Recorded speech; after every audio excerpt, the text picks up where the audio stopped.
8 octobre 1901. Lorsque l'âme opère en union avec Jésus, ses actes ont les mêmes effets que les actes de Jésus. La valeur de l'intention. Ce matin, j'avais beaucoup de mal à attendre mon adorable Jésus. Pourtant, pendant que je l'attendais, je faisais tout ce que je pouvais pour unir toutes mes actions à l'intérieur de notre Seigneur. J'y ajoutais l'intention de lui donner toute cette gloire et toutes ces réparations qui proviennent de sa très sainte humanité. Pendant que je faisais ainsi, Jésus béni est venu et m'a dit, « Ma fille, lorsque l'âme se sert de mon humanité pour faire tout ce qu'elle fait, ne serait-ce qu'une pensée, une respiration ou un acte quelconque, ces actions sont comme autant de pierres précieuses qui sortent de mon humanité et se présentent devant la divinité. Et puisqu'elles sont produites par le moyen de mon humanité, ces actions ont les mêmes effets que les œuvres que j'accomplissais quand j'étais sur la terre. Je dis, ah Seigneur, j'éprouve un certain doute face à ce que tu dis. Comment se peut-il que par une simple intention dans mes actions, même dans les plus petites choses, ces actions produisent de si grands effets? Lorsqu'on examine bien la chose, ces actions sont vraiment des choses de rien, vides. Pourtant, il semble que la seule intention d'unir une action à la tienne, uniquement dans le but de te plaire, remplit cette action, laquelle tu élèves d'une manière suprême en la faisant paraître comme une chose très grande. Jésus reprit, « Ah, ma fille, l'action de la créature est vide, même si c'est une grande action. C'est l'union à la mienne, dans le simple but de me plaire, qui la remplit.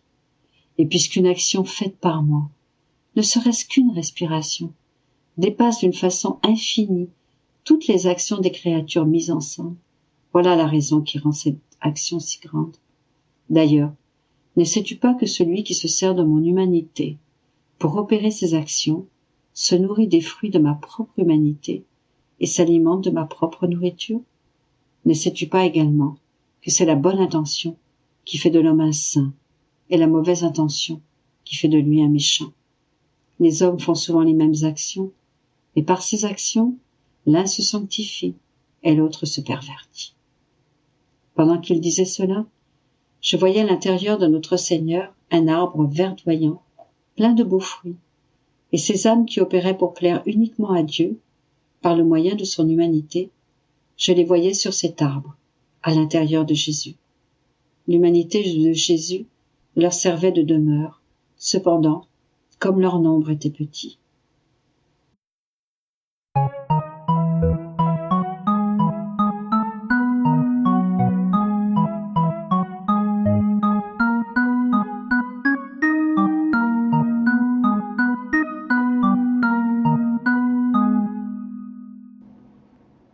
« 8 octobre 1906. La croix est à l'homme ce que la bride est au cheval. Me trouvant dans mon état habituel, Jésus vint et me dit, « Ma fille, la croix est à la créature ce que la bride est au cheval. Que deviendrait le cheval si l'homme ne lui mettait pas de bride? Il serait indomptable et irait de précipice en précipice jusqu'à ce qu'il devienne furieux, faisant du mal à l'homme et à lui-même. Par contre, avec sa bride, il devient docile. Il va par des chemins sécuritaires. Il est prémuni contre les précipices et il sert le besoin de l'homme, comme un ami fidèle. Telle est la croix pour l'homme. La croix le mate et l'empêche de tomber dans les sentiers erratiques de ses passions, qui, comme un feu, le dévoreraient. La croix éteint ce feu et, plutôt que de lui permettre d'être furieux contre Dieu et contre lui-même, elle le dompte. La croix est un chemin pour le salut de l'homme et elle l'aide à rendre gloire à Dieu. Oh, si ce n'était pas de la croix que dans sa sagesse infinie la divine providence utilise pour brider l'homme, combien de maux fondraient sur le genre humain?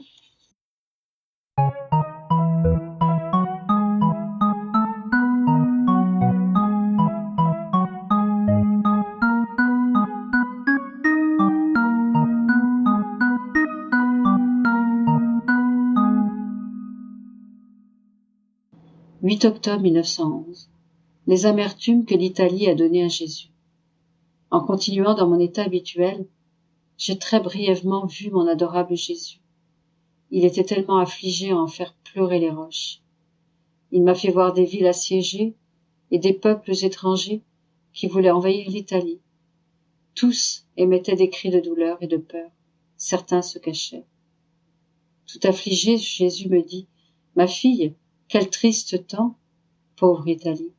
L'Italie elle-même prépare sa sortie vers la mort. J'ai beaucoup donné à l'Italie. Je l'ai favorisée plus que toutes les autres nations. Et en échange, l'Italie m'a donné plus d'amertume. » J'ai voulu lui demander de se calmer et de verser en moi ses amertumes, mais il a disparu. «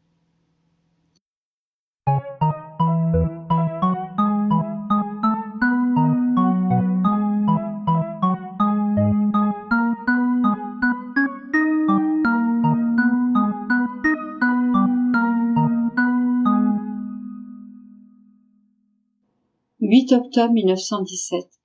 La rédemption se poursuit sur la terre à travers ceux qui aiment Jésus. Ces personnes servent d'humanité à Jésus.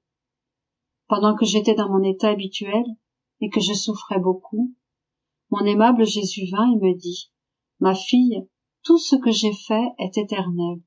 Mon humanité n'a pas souffert que pendant un temps, mais sa souffrance se prolonge jusqu'à la fin du monde. Comme mon humanité au ciel ne peut pas souffrir, je me sers de l'humanité des créatures, les faisant participer à mes souffrances et prolongeant ainsi mon humanité sur la terre.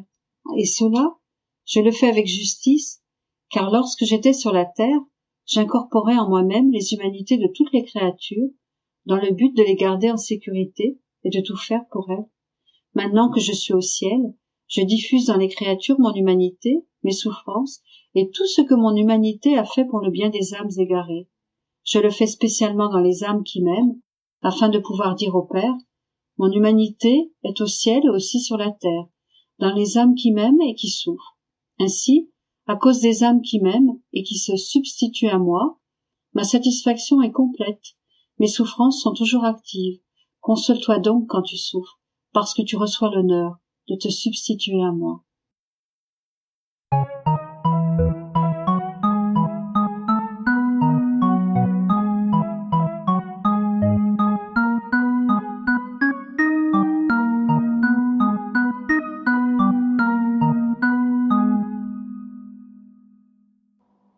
8 octobre 1919.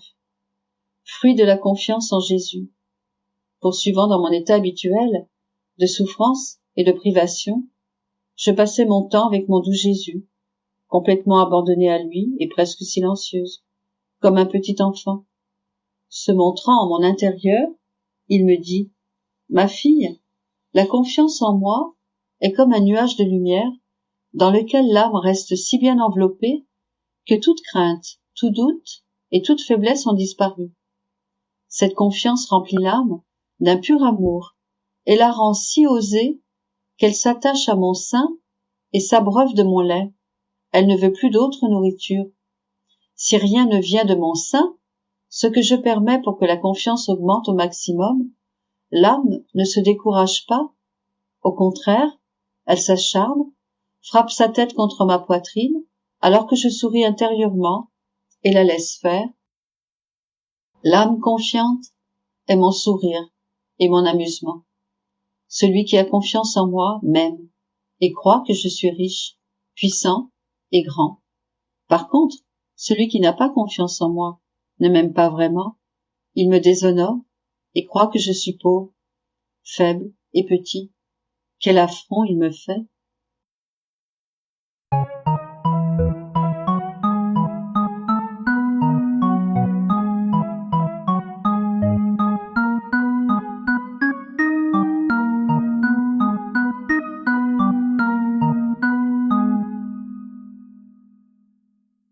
« 8 octobre 1931.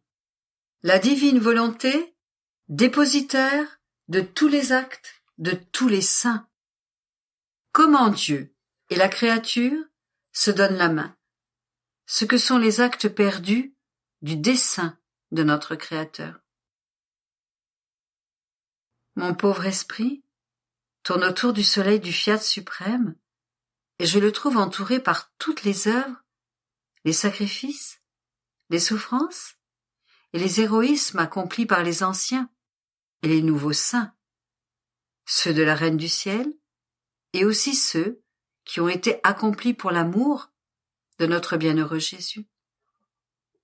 Le divin vouloir conserve tout, premier acte de tous les actes bons des créatures. Il les garde jalousement en dépôt et s'en sert pour sa gloire et celle de ceux qui les ont accomplis. Et moi, voyant que tout était de la volonté de Dieu, comme elle est aussi mienne, tout était mien. Et tournant en chaque acte, je les offrais comme miens pour mieux glorifier le vouloir éternel et demander que son règne vienne sur la terre.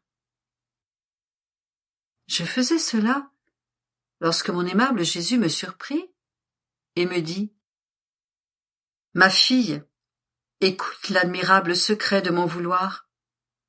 Si la créature veut trouver tout ce qui a été fait de beauté, de bien, de sainteté, dans toute l'histoire du monde par moi, par la céleste maman et par tous les saints, elle doit entrer dans la divine volonté.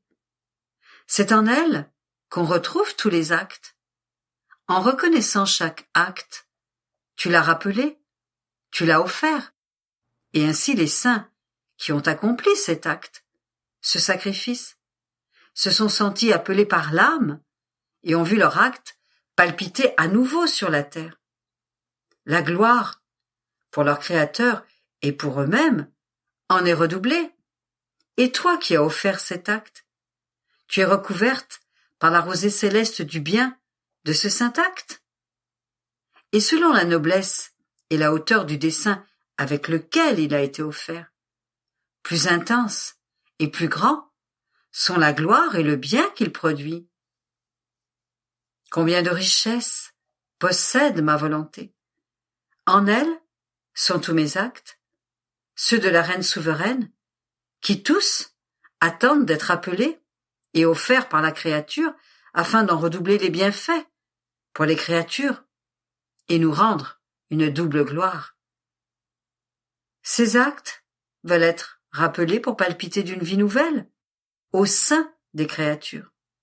Mais, faute d'attention, il en est qui meurent, d'autres sont faibles et survivent avec difficulté. Certains sont glacés par le froid ou n'ont rien pour satisfaire leur faim. Notre bien, nos actes et nos sacrifices ne sortent pas s'ils ne sont pas appelés, parce qu'en se souvenant d'eux et en les offrant, les créatures se disposent à les reconnaître et à recevoir le bien que nos actes contiennent. Il n'y a pas alors de plus grand honneur que tu puisses rendre au ciel tout entier que d'offrir les actes qu'ils ont accomplis sur la terre pour le noble dessein, très haut et très sublime, de faire venir sur terre le règne de la divine volonté. Après quoi, je continuai à penser au divin vouloir, et mon bien-aimé Jésus ajouta : « Ma fille, chaque acte, prière, pensée, affection, parole, afin d'être accepté, parfait, ordonné et complet, doit s'élever jusqu'au but voulu par Dieu lui-même. Parce que lorsque la créature s'élève dans son acte jusqu'à l'objectif voulu par l'être suprême, elle embrasse le commencement et place dans son acte le dessein pour lequel Dieu l'a créé. Et Dieu et la créature se donnent alors la main pour vouloir et faire la même chose. En faisant cela, l'ordre divin, l'acte divin et la raison pour laquelle Dieu veut qu'elle accomplisse son acte, entrent dans l'acte de la créature. Ce dessein divin étant entré dans l'acte, il devient complet, saint, parfait et ordonné, et l'auteur de cet acte le devient également.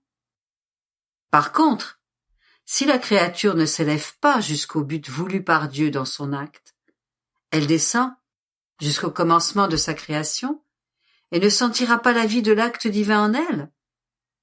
Elle accomplira peut-être de nombreux actes, mais incomplets, défectueux, désordonnés. Ce seront des actes ayant perdu l'objectif voulu par le Créateur. C'est pourquoi la chose qui nous plaît le plus est de voir notre propre dessein dans l'acte de la créature. On peut dire alors qu'elle continue notre vie sur la terre, et notre volonté agissante dans ses actes, ses paroles et, en toute chose,